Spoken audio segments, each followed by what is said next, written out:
All right, everybody, welcome back. Ready to dive into something seriously delicious. Always ready for good food. Today, we're going way beyond your average guacamole. Yeah. We are talking making it and the chips totally from scratch. Love it. From scratch is the best way to do it. Exactly. Yeah. But we're not just going to follow a recipe blindly, right? We are uncovering the why behind every single step. Gotta understand the process. That's how you get the best results. But we've got a step-by-step guide here, but this is going to be about more than just instructions, right? We are going to explore the nuances of what makes, truly incredible guacamole. You know, it's amazing how much science and history you can find in something as simple as guacamole. Right. I mean, you think, oh, avocado, some lime juice, whatever. Yeah, just mash it all up. But once you get those elements, you can start to really, tailor it to what you prefer. Okay, so our guide starts with the most important thing, the avocado.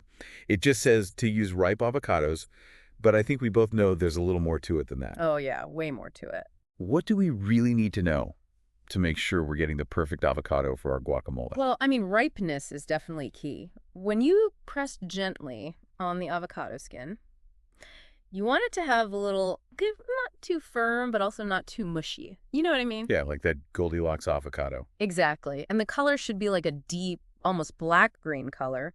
But there's also a whole world of avocados out there beyond just your basic Hass avocados. Oh, really? Yeah, you could use, for example, Forte avocados. They have a slightly nuttier flavor and they're a bit smoother. Oh. And using those could make a really interesting guacamole. See, this is what I love. Already learning new stuff. Okay, we've got our perfect avocado. Now the guide says lime juice and to add it to taste. But why is lime juice so essential? Okay, so lime juice. It's like our secret weapon. Keeps the guacamole bright green. Oh, okay. Like vibrant, fresh, So it's not just about the taste. Taste is important, but we're also talking about oxidation here. Oh. When that avocado flesh hits the air, it starts to brown. But the lime juice, with its acidity, it slows that process way down. So it's like a natural preservative. Exactly. Wow, science. I have definitely had my share of guacamole that turned brown way too fast. So, lime juice. Got it. The guide also calls for onion and garlic. But I know some people, they're kind of sensitive to those flavors, especially raw. Yeah, raw onion and garlic can be strong. If you want to meld them out a bit, try roasting them first.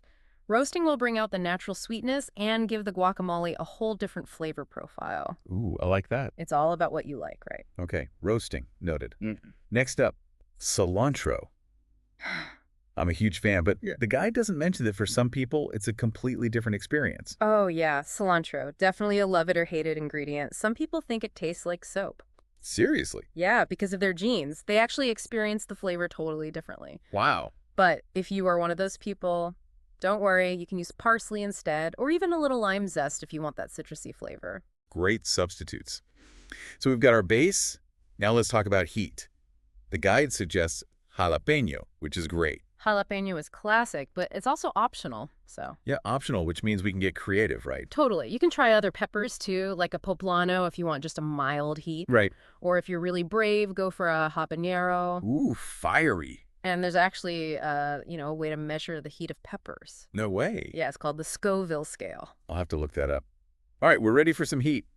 Now let's move on to the chips. Why are tortilla chips always triangles? Is there a reason, or is it just tradition? I mean, they do look nice, all neatly arranged, Right. but it's more than that. Triangles are actually the perfect shape for dipping. You get more surface area to scoop up the guacamole. Ah, that makes sense. Plus, the triangle shape makes the chip stronger, less likely to break when it's loaded with toppings. Wow, it's like chip engineering. Okay, the guide mentions vegetable oil or olive oil for frying the chips. But what if you want to go a little healthier? Well, you have some options there. Avocado oil is a good one. Okay. It has a high smoke point, which is important for frying. Right. And the flavor's pretty neutral, won't overpower the chips. Grapeseed oil is another good choice. Noted. Or you can try air frying. A lot less oil needed. It's amazing how much there is to think about with every step. Right. It's not just following a recipe, it's understanding why we do each thing. Exactly, and that's the key to making something truly amazing. And once you've got that knowledge, you can really make it your own. Think about it. What kind of avocado do you want? How much heat? And don't forget the toppings. Once you've mastered the basics, you can go wild. Diced mango, pomegranate seeds, maybe some crumbled cheese. The possibilities are endless. It's like you become the artist of your own guacamole experience. All right, listeners, there you have it. Our deep dive into the world of guacamole and chips. From simple ingredients to culinary masterpieces. Get out there, get creative, and enjoy.